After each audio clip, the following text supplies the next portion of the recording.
ज़्यादा एक प्रेपरेशन होता है मेरे कंटेंट के लिए रादर देन सिर्फ ये देखना व्यूज़ कितने आए।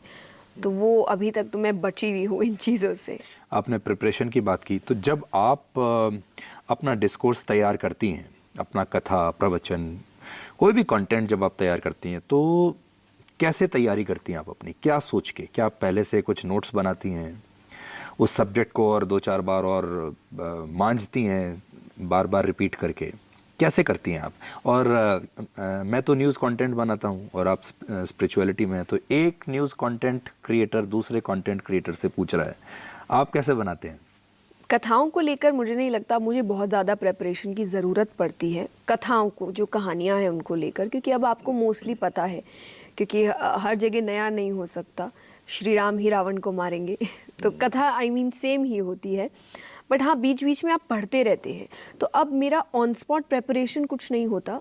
मेरा एक I think back stage preparation चलता है कि आप कंटिन्यूसली पढ़ रहे हैं, आप नई नई किताबें पढ़ रहे हैं, आप नए नए लोगों को सुन रहे हैं, और आपको कोई अच्छी बात लगती है, वो कहीं ना कहीं आपके दिमाग में बैठती है, और फिर वो किसी भी टॉपिक पे अगर आपको तो तुरंत याद आ जाती है। तो ये मेरा अब एक प्रेपरेशन हो चुका है। पर on spot preparation I don't think so. कथा के लिए मुझे ज़रूरत अब पड़ती है। मोटिवेशनल सेशंस के लिए हर वक्त नया प्रेपरेशन होता है, क्योंकि टॉपिक्स नए होते हैं। हर जगह एक टॉपिक नहीं होता। हम जहाँ जाते हैं, कहीं पर लाइफ मैनेजमेंट है, कहीं पर एंगर इश्यूज़ है, कहीं पर रिलेशनशिप है, कहीं पर जनरेशन गैप है, तो आपको हर बार नई तैयारी करनी पड़ती है। तो वो अभी मेरे लिए एक नई दुनिया है, जहाँ मुझे काफ़ी समय देना पड़ रहा है और काफ़ी पढ़ना पड़ रहा है। बट अच्छी चीज़ है। जब आप इस तरह के मोटिवेशनल सेशंस करती हैं, आपको उसी वक्त पता चल जाता है कि आपका सेशन या आपका जो डिस्कोर्स है ये काम कर रहा है या नहीं कर रहा? कभी आपको ऐसा भी लगता है कि नहीं, आज का उतना इफेक्टिव नहीं रहा? हाँ, लगता है, क्योंकि मैं हमेशा ऑडियंस को काफ़ी पास रखती हूँ अपने। मुझे आई कांटेक्ट होना ज़रूरी लगता है जब सेशंस होते हैं, ताकि मैं देख सकूँ कि मेरी बात पहुँच रही है कि नहीं। तो आप उनके रिएक्शन से आप समझ जाते हैं कि बात पहुँची कि नहीं पहुँची, और फिर आपको समझ आता है कि शायद फिर इस टॉपिक पे मुझे और रिसर्च करने की ज़रूरत है। वापस आता हूँ मैं ट्रेडिशनल स्पिरिचुअल गुरुज को लेकर। बाकी के जो लोग हैं, लोग धर्म गुरुओं के पास जाते हैं अपनी समस्याएं लेकर।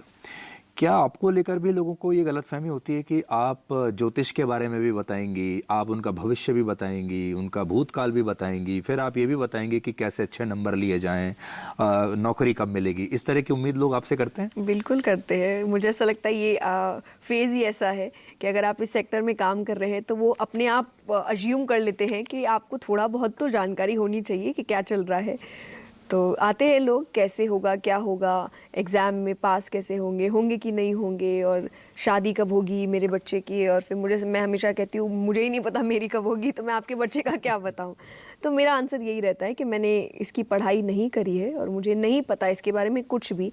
तो ऑनेस्ट होना अच्छा होता है, रादर देन आप घुमा फिरा पर के लोग कुछ आपसे आंसर दो। चमत्कार की उम्मीद करते हैं, भविष्य जानना चाहते हैं, बिना परिश्रम के प्रसाद चाहते हैं। बिल्कुल चाहते हैं कई। आपने ये टेंडेंसी देखी होगी। हाँ अभी जी। लोग परिश्रम नहीं करना चाहते, लेकिन ये चाहते हैं कि आप कुछ अपनी शक्तियों का प्रयोग करके कुछ उनके लिए कर दीजिए। जी नहीं, बिल्कुल बहुत बहुत लोग ऐसे होते हैं, और सिर्फ चाहते भी नहीं है, शायद वो मानते भी हैं कि आपके साथ ऐसा होता है। तो मुझे याद है कि जब मैं स्कूल में पढ़ती थी या कॉलेज के एग्ज़ाम्स होते थे, और फिर कई बार हम लोग कहीं मिल रहे हैं और होता है कि नहीं नहीं अभी तो मिल नहीं सकते, क्योंकि वो पढ़ रहे हैं, उनका कुछ दिन बाद एग्ज़ाम है, और सामने से रिएक्शन यही आता था, उनको क्या ज़रूरत है, उनको तो भगवान ही पास कर देते होंगे। मैंने कहा ऐसा नहीं होता है, भगवान आके पेपर नहीं लिखेंगे, क्योंकि भगवान भी देख रहा है कि एक है जो मेहनत नहीं कर रही है और एक है जो मेहनत कर रहा है। बस जस्ट बिकॉज ये मेरा नाम ले रही है, इसका मतलब ये नहीं कि मैं इसे पास कर दूँ। तो जो मेहनत कर रहे हैं वो ज़्यादा कृपा उसी पर करेंगे। तो आपको काम करना पड़ता है। भक्ति का मतलब खाली बैठना नहीं होता। भक्ति का मतलब ये नहीं भगवान चमत्कार करेंगे हम बैठकर आराम करेंगे। आपको मेहनत करनी पड़ेगी। वो आपकी काम के प्रोसेस को हो सकता है एक फ्लो में लेकर आ जाए, आपकी मेहनत देखकर, बट बिना मेहनत के कुछ नहीं होने वाला। हमने ये भी देखा कि आपने अपनी प्राइवेट लाइफ को कभी भी पब्लिक प्लेटफॉर्म्स पर जाने नहीं दिया। अब क्योंकि आप सोशल मीडिया इन्फ्लुएंसर भी हैं, आगे चलकर सुपरस्टार भी बन जाएंगी। जितने जो बड़े स्टार्स होते हैं, जो इन्फ्लुएंसर्स होते हैं, उनका एक हिस्सा तो होता है उनकी पब्लिक लाइफ, दूसरा होता है उनकी प्राइवेट लाइफ। लेकिन आपने अपनी प्राइवेट लाइफ को कभी लोगों के सामने नहीं रखा, ऐसा क्यों है, या है ही नहीं?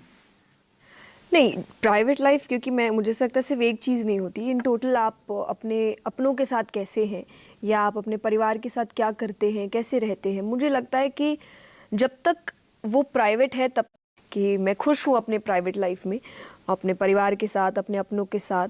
अगर वो बहुत ज़्यादा बाहर आए तो आई थिंक जजमेंट्स बहुत होते हैं, ये मेरा काम है, जजमेंट्स हो भी तो मैंने ये चुना है।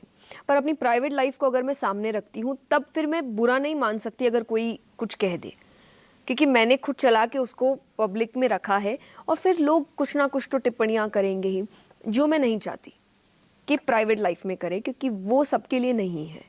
तो मुझे वो नहीं चाहिए, मुझे ऐसा लगता है ये मेरी दुनिया है और ये मेरे तक सीमित रहनी चाहिए, तो ज़्यादा अच्छा होगा। मैं आपके जब वीडियोस देख रहा था तो वीडियोस में naturally you have a very big fan following, तो जो आप कहना चाहती हैं वो तो लोग समझते ही हैं। सेकंड नंबर पर जो लोग आपके बारे में जानना चाहते हैं वो ये, आप शादी कब करेंगी। फिर कुछ वीडियो में कुछ लोग ये भी लिखते हैं आपका बॉयफ्रेंड कौन है। और उसके बाद ऐसे लोगों का नंबर आता है जो ये चाहते हैं कि जो बड़े बुजुर्ग हैं कि हमारी बहू ऐसी हो हमारे घर के, या हमारे बेटे से इसकी शादी हो जाए। तो ये सब चीज़ें आप तक पहुंचती हैं?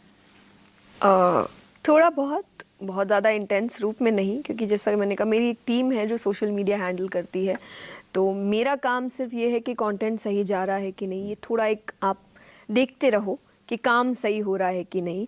बट बहुत अंदरूनी काम देखना डिटेल्ड वर्जन में वो मेरा काम है नहीं, तो इतने स्वाभाविक तौर से मेरे पास नहीं आती ये चीज़ें। बट हाँ, आप लोगों से मिलते हैं और ये मुझे लगता है एक जनरल चीज़ है। एक एज के बाद सोसाइटी की एक प्रेशर तैयार हो ही जाता है, शादी हो जानी चाहिए। और अगर कोई आपको पसंद करते हैं फैमिली वाइज भी, तो वो अपनी बात सामने रखते ही है, तो मुझे उसमें कोई बुराई लगती नहीं है। बट हाँ, बहुत ज़्यादा एक प्रेशर कब होगी, तो मैं अभी रिसेंटली मैंने कहीं पर ये बात कही थी कि अब इतना हो चुका है, शादी कब होगी। अभी तक तो मुझे लग रहा था मुझे करनी चाहिए, अब मुझे लगता है मुझे करनी ही नहीं चाहिए, क्योंकि इतने क्वेश्चंस आ गए कि मुझे अब तंग करने लगे क्वेश्चंस, क्योंकि पता नहीं, देखिए कब होगी, भगवान जाने कब होगी, जब लिखी है तब हो जाएगी। बट अभी ऐसा कोई प्लान है नहीं। अभी मैं बहुत ज़्यादा फोकस्ड हूँ अपने काम को लेकर, अपने प्रोजेक्ट्स को लेकर, और मेरे पास इतना समय नहीं है कि मैं दूसरी तरफ ये समय दे पाऊँ। आप 28 साल की हैं। 28 साल की कोई भी लड़की होती है तो एक तो उसके फैमिली से प्रेशर होता है कि शादी कर लो, और अगर पहले तो वो लड़का खुद ढूंढते हैं, फिर कहते हैं अगर नहीं मिल रहा है तो तुम अपनी पसंद से कोई लड़का ढूंढ सकते हो। तो आपके जीवन में क्या है, आप अरेंज मैरिज में विश्वास रखती हैं या आप खुद कोई लड़का अपनी पसंद से ढूंढना चाहेंगी? और आपकी एज में तो भारत की जितनी ज़्यादातर लड़कियां हैं, एवरीबडी हैज़ अ फ्रेंड और हैज़ अ बॉयफ्रेंड, तो आपके जीवन में ऐसा फेज़ नहीं आया? नहीं, मैं अभी, जैसे मैंने कहा, मेरे पास समय नहीं है इन चीज़ों के लिए, और इन दोनों को, चाहे अरेंज मैरिज है या लव मैरिज है, मैं दोनों में ही, मुझे कोई प्रॉब्लम नहीं है। जैसा मैंने कहा, मैंने बहुत कुछ प्लान करके नहीं रखा है, देखते हैं क्या होता है। और मेरी फैमिली की तरफ से भी मुझे किसी भी तौर पे कोई प्रेशर नहीं है, वो बहुत खुश है कि मैं खुश हूँ। उनका अल्टीमेट मोटिव यही है कि ये खुश रहनी चाहिए, जैसे भी रहे।